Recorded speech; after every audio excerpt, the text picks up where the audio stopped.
आशीष भाई क्या समझ में आ रहा है आपको? मुझे तो लग रहा है कि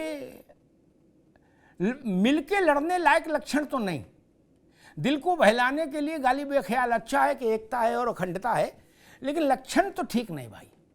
क्या जब मैंने क्या कहा, फखरुल और मलूक नागर लड़ रहे होते मैं बहस नहीं लाता। आपने कभी देखा मैं फखरुल और मलूक नागर पर बहस करने आया? नहीं। जब मायावती और अखिलेश यादव लड़ रहे हैं तो उससे ऊपर तो लड़ने वाला कोई है ही नहीं। फिर बाइडन थोड़ी ना आएंगे उत्तर प्रदेश में लड़ने, तू मैं करने। अब उनके बाद कौन? आशीष जी देखिए, मायावती जी अचानक बहुत ज्यादा जो है वो गठबंधन में आने का प्रयास कर रही हैं, जो मुझे ऐसा लगता है कि वो प्रयास बहुत कर रही हैं, क्योंकि उन्हें मालूम है कि अगर अरे वो भाई, अपने आप से कांग्रेसी लड़ेंगी खुद तो कह रहे हैं कि बहन जी बड़ी नेता है और हम लोग उनके संपर्क में हैं। ये कांग्रेस की चूक है। जो मैंने पहले भी कहा कि कांग्रेस के नेताओं को ये समझना चाहिए कि आपको करना क्या है, जी बोलना क्या है। हमने देखा था कि जब वहां गठबंधन हुआ था तो मुझे बहुत हैरानी हुई थी जब कांग्रेस ने ये बयान दिया था कि विधायकी में जो है ये गठबंधन नहीं है और सांसदीय का जब चुनाव आएगा तो उसमें गठबंधन है। तो ये समझना चाहिए कि दोनों चुनाव में मात्र 5 महीने का अंतर था। तो हम और आप अभी लड़ लें और 5 महीने बाद हम ही एक दूसरे का प्रचार करें, ये संभव नहीं होता है। तो जी बुनियाद आपने जब वहां रखी थी तो वो उसका वही गड़बड़ हो गया था। उस चीज को तभी एड्रेस करना चाहिए था, जो कि अखिलेश जी ने कहा भी था कि सीट शेयरिंग अरेंजमेंट आपको विधायकी में भी करना चाहिए। लेकिन शायद तब कांग्रेस के जो वहां के नेता थे उनको लग रहा था कि वो मुख्यमंत्री बिल्कुल बस अब शपथ लेना ही बचा है, बाकी सब हो चुका है। और फिर उसका नतीजा, मैं ये तो नहीं कहता कि सपा के साथ लड़े होते तो शायद सरकार बन गई होती, लेकिन एक बेटर परफॉर्मेंस तो जरूर रहती, माहौल ज्यादा आपके उसमें पक्ष में रहता। नैरेटिव सेट वहीं होता, से टोन सेट होती। जी हाँ, वो महत्वपूर्ण होता।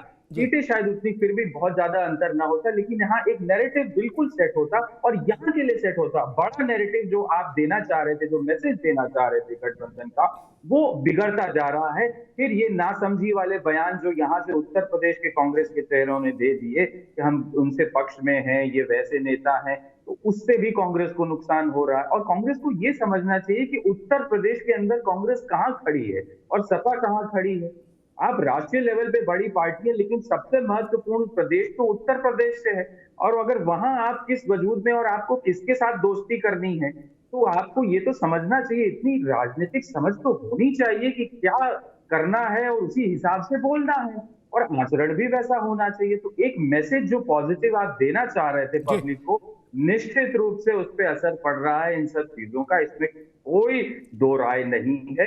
और तो यहाँ मैं फिर वही कहूंगा कि क्या बोलना है और क्या नहीं बोलना है, इतनी चीज समझ लीजिए। अगर विपक्ष के कई नेता हैं, उसमें कई पार्टी के लोग शामिल हैं, लेकिन विशेष रूप से कांग्रेस, क्योंकि वो फैलाव है उनका, बोल देते हैं और उनके किए कराए पे पानी फिर जाता है मात्र उनके बोल देने से। यदि अगर वो उसको ठीक कर ले तो आगे बहुत सी चीजें ठीक की जा सकती। जी मालगाड़ी में एक मोपेड लदी है, डब्बे में लोड है, वो तस्वीर दूसरी है, और कोई मालगाड़ी का इंजन है, वो तस्वीर दूसरी है। एनडीए और सो कॉल्ड इंडिया के फॉर्मेशन में यूपी में इतना ही अंतर है। मैं फिर कहूंगा बिना किसी के प्रति आग्रह पूर्वाग्रह के, उत्तर प्रदेश में अभी जो इंडिया है अलायंस, उसमें अखिलेश यादव की पार्टी इंजन है। मैं ये नहीं कहता कांग्रेस मोपेड है, लेकिन इंजन अखिलेश यादव की पार्टी है। और एनडीए में जो कॉम्बिनेशन, अगर मैं उसको मालगाड़ी से तुलना कर दूं, तो एनडीए के साथ जितने लोग हैं वो सब वहां कहीं डिलीवर होने के लिए, जैसे ना मोपेड और खाद और ये सब मालगाड़ी में रखते हैं, वैसे इंजन कोई नहीं, डिब्बा की भी स्थिति में कोई नहीं मालिक। भाजपा के साथ चलेंगे तो हाथ में हल्दी लगेगी, ये स्थिति है।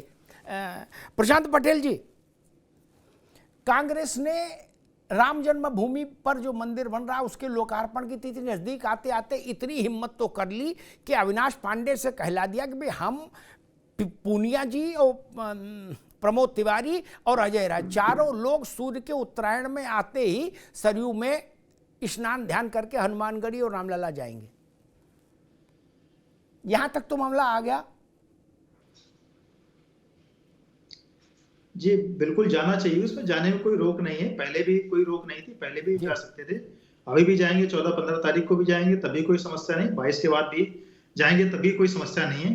लेकिन जो जो 22 का जो बड़ा कार्यक्रम है प्राण प्रतिष्ठा को, उसमें खड़गे जी को, सोनिया जी को, अधीर रंजन चौधरी जी को आधिकारिक रूप से इन्विटेशन मिला है, लेकिन उन तीनों की तरफ से तो कोई भी स्वीकृति नहीं आई है मेरी जानकारी में। और खड़गे जी का शायद मैंने बयान सुना था कि वो बोले कि हाँ हम देखेंगे, अभी डिसीजन नहीं लिया है। जी। तो मुख्य बात ये है, देखिए कांग्रेस पार्टी को बड़े नेता अगर वो कुछ डिसीजन लेंगे तो मानी जाएगी, और अजय राय अविनाश पांडे का उत्तर प्रदेश में क्या है वो तो सभी लोग जानते हैं, वो अलग बात है। तो जो बड़े नेता जिनको आधिकारिक इन्विटेशन दिया गया उनको वो अगर कुछ करेंगे तो मुझे लगता है कुछ उसका प्रभाव सामने आएगा।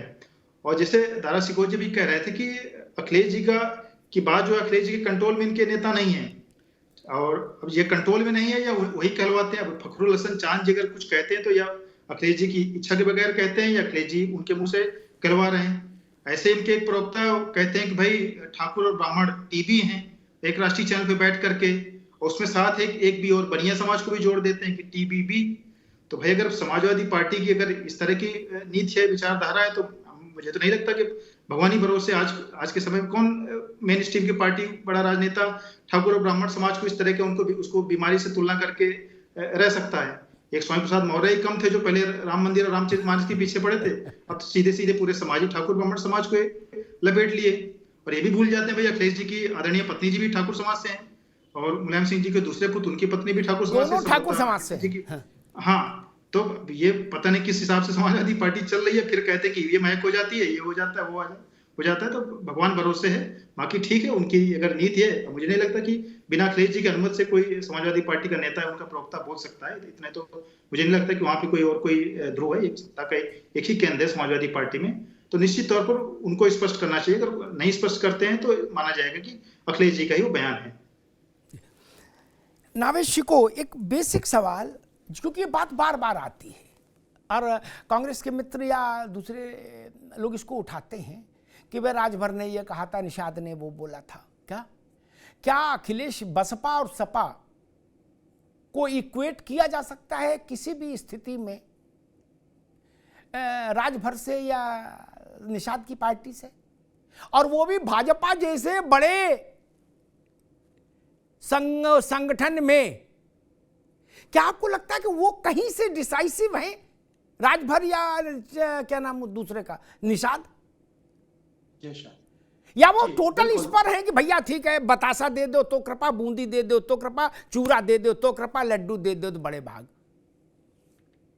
या अब आपने कभी ऐसा देखा कि पैर पे पैर रख के कोई मीटिंग हुई हो, उन्होंने कहा नहीं 50 सीट हम भी लड़ेंगे? ऐसा तो कभी कोई बोला भी नहीं, ना राजभर ना निषाद। जी, दोनों में जमीन आसमान का अंतर है। देखिए पॉलिटिक्स जो होती है वो सर्कस की तरह होती है, और सर्कस में परफॉर्मेंस का मायने उतने नहीं रखते हैं। पूरी सर्कस के मायने रिंग मास्टर के ऊपर होते हैं। रिंग मास्टर जितना मजबूत होता है, जो राजनीतिक दल का रिंग मास्टर मजबूत होता है, वहां बगावत और इस तरह की ब्लैकमेलिंग नहीं हो सकती है जब ताकत होती है। और ये भारतीय जनता पार्टी ने ये साबित कर दिया है। 3 राज्यों में जो ये जीते हैं, ये बड़ी विजय नहीं है। बड़ी विजय ये है कि वहां पर बगावत नहीं हो पाई, यानी भारतीय जनता पार्टी का, एनडीए का जो एक रिंग मास्टर वो इतना मजबूत है कि कोई चू से भी नहीं कर सकता। इसको कहते हैं कमांड, सर्कस की तरह कि रिंग मास्टर अगर मजबूत है तो सर्कस बहुत अच्छी गुजरेगी। बड़े से बड़ा खूंखार जानवर भी जो है वो परफॉर्मेंस करेगा, नाचेगा, गाएगा, और अगर वो कुछ करेगा तो उसको आंखें दिखा दी जाएंगी तो वो खामोश हो जाएगा। यही राजनीति होती है, सदी राजनीति होती है। कांग्रेस या किसी भी दल के पास आज स्थिति ये नहीं है कि अपने छोटे से कार्यकर्ता को भी संभाल के चले।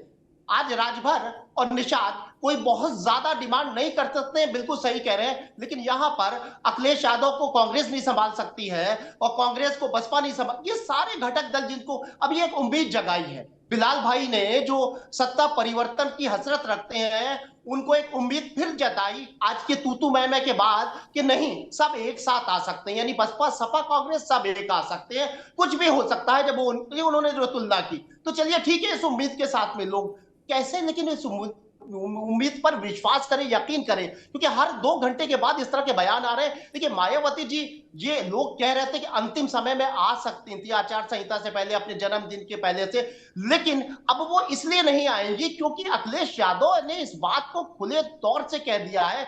जिस तरह उन्होंने कह दिया कि भाई उनके आने से और नुकसान होगा, क्योंकि उनके आने के बाद में वो भाजपा के साथ चली जाएंगी, तो गठबंधन का पूरा सपना ही टूट जाएगा। इतनी बड़ी बात कह दी है और तू मैं शुरू हो गई है, काउंटर वार शुरू हो गई, तो अब कैसे वोटर ये मान के चले कि वो आ जाएंगी। दूसरी बात, अगर मान के चलिए कि चलिए ये सपना था कि बहन जी आ जाएंगी जनवरी के 2nd वीक तक, लेकिन अगर वो नहीं आती तो कम से कम इंडिया गठबंधन इस बात का संदेश देता कि हम चाहते थे कि सब एक हो जाए, लेकिन बहन जी बी टीम है, भाजपा को जिताना चाहती हैं, इसलिए हम सब परिवार, पूरा गठबंधन जो है, ये भाजपा को हराने के लिए, जो चाहता है कि भाजपा को हराया जाए वो हमारे साथ आ जाए, इनको वोट मत देना, ये वोट कटवा के तौर पे। ये संदेश अब कन्वे नहीं हो पाएगा, क्योंकि बहन जी कहेंगी हम तो जाना चाहते थे लेकिन अखिलेश यादव ने ऐसी बात कह दी, कांग्रेस ने ऐसी बात कह दी, ऐसा वातावरण बना दिया कि मुझे आने नहीं दिया गया, और वो थर्ड ताकत यानी तीसरी ताकत बनकर भारतीय जनता पार्टी को जिता देगी। क्योंकि आज का परिवेश, आज के बयान इस बात को साबित करते हैं कि बहन जी अब नहीं आएंगी तो एक बहुत खूबसूरत सा बहाना करेगी और वो भाजपा विरोधी वोटों को काटने में सक्षम हो जाएंगी। इससे पहले वो सक्षम इसलिए नहीं होती क्योंकि इंडिया गठबंधन संदेश देता, हमने बड़े आदर से उनको बुलाया था, वो आई नहीं। जी